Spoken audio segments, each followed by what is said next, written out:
Assalamu alaikum 10th class. I am your computer teacher. Today is Tuesday and date is 26 May 2020.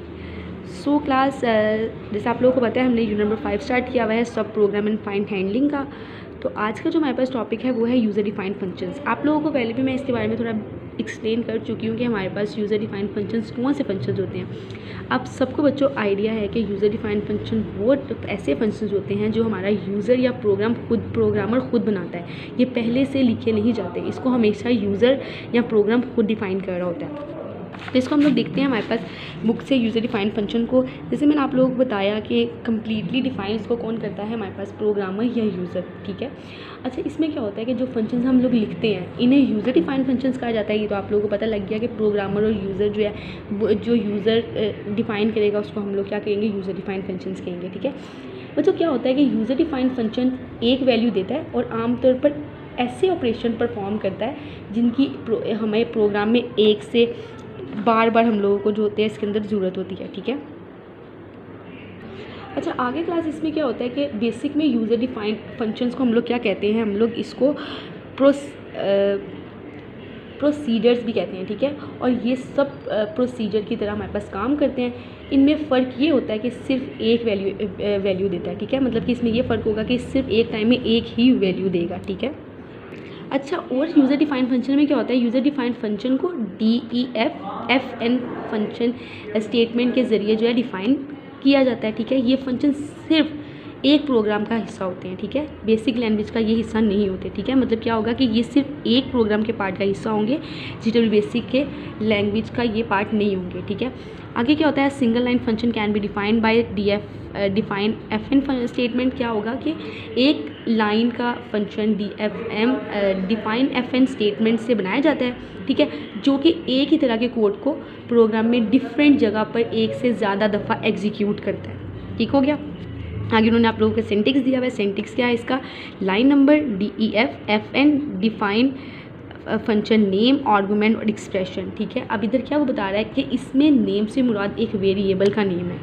FN के बाद आने वाले ये name function के name का हमारे पास हिस्सा बन जाता है। ठीक है, आगे बच्चों आर्गूमेंट्स की बात करते हैं। आर्गूमेंट्स क्या होता है, आर्गूमेंट वो वेरिएबल नेम है जिनको इस वक्त चेंज किया जाता है जब फंक्शंस को प्रोग्राम में कॉल करना होता है। ठीक है, इसको कब हम लोग कॉल करेंगे, इसको हम लोग कब चेंज करेंगे, जब हम लोगों ने फंक्शन को प्रोग्राम में कॉल करना हो। ठीक है, इस लिस्ट में तमाम आइटम्स को कोमा से जो होता है हम लोग सेपरेट करते हैं। आगे हमारे पास क्या बता रहा है वो एक्सप्रेशन क्या होता है।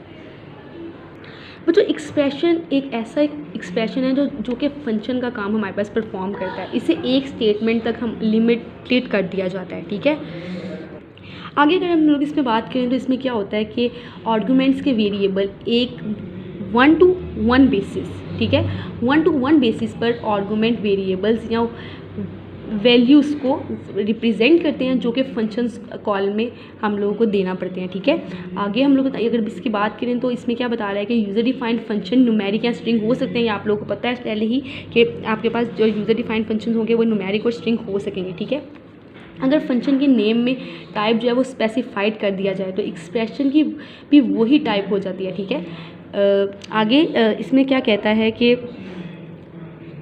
अच्छा इसके अंदर बेशतर क्या होता है कि वो कॉलिंग स्टेटमेंट को रिटर्न हो। ठीक है, अगर फंक्शन के नेम में एक टाइप जो है वो मखसूस कर दी जाए और आर्गूमेंट टाइप उससे डिफरेंट हो तो हमारे पास टाइप मिसमैच के जो है एरर का मैसेज हम लोगों को शो होने लग जाता है। ठीक है, आगे बता रहा है कि एक यूज़र डिफाइंड फंक्शन एक प्रोग्राम में एक से ज़्यादा दफ़ा डिफ़ाइन किया जा सकता है। ये मैं आप लोगों को पहले भी एक्सप्लेन कर चुकी हूँ और ऐसा करने के लिए डिफ़ाइन फंक्शन की स्टेटमेंट को रिपीट करना पड़ता है। ठीक है, आगे क्या, define statement must be executing before the function it's defined may be called.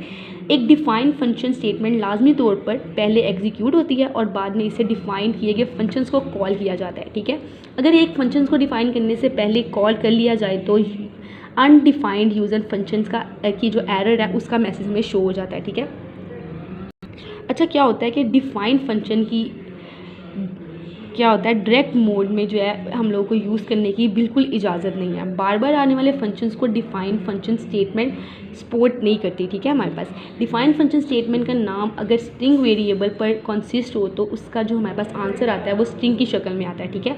और अगर वेरिएबल का नाम न्यूमेरिक टाइप हो तो जवाब जो है हमारे पास किस में आएगा, हमारे पास न्यूमेरिक में आएगा। आगे बच्चों ने एक एग्जाम्पल आप लोगों को दी हुई है। इस एग्जाम्पल में वो क्या कह रहा है, उसने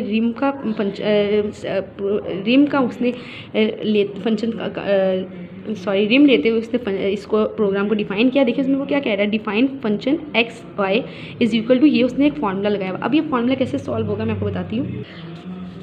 अब उसने कहा इनपुट करें कोई भी 2 नंबर ए बी। उसने फिर एक हमारे पास एक इस फार्मूले के बाद जो करना है वो लगा के प्रिंट सी करवा के जब रन किया, एंटर 2 नंबर 4 और 5 उसने दिया और 50 आंसर है। 50 आंसर कैसे आया बच्चों, आप लोगों के पास ये उसने आप लोगों को एक फार्मूला दिया हुआ है। अब आपने क्या करना है, एक दफ़ा 4 के साथ इसके साथ काम करना है, एक दफ़ा 5 के साथ करना है। जब आप 4 के साथ काम करेंगे तो y को, ये y की पावर है 3, तो 4 को आप लोग मल्टीप्लाई करेंगे 3 टाइम्स, आपके पास आंसर आएगा 64।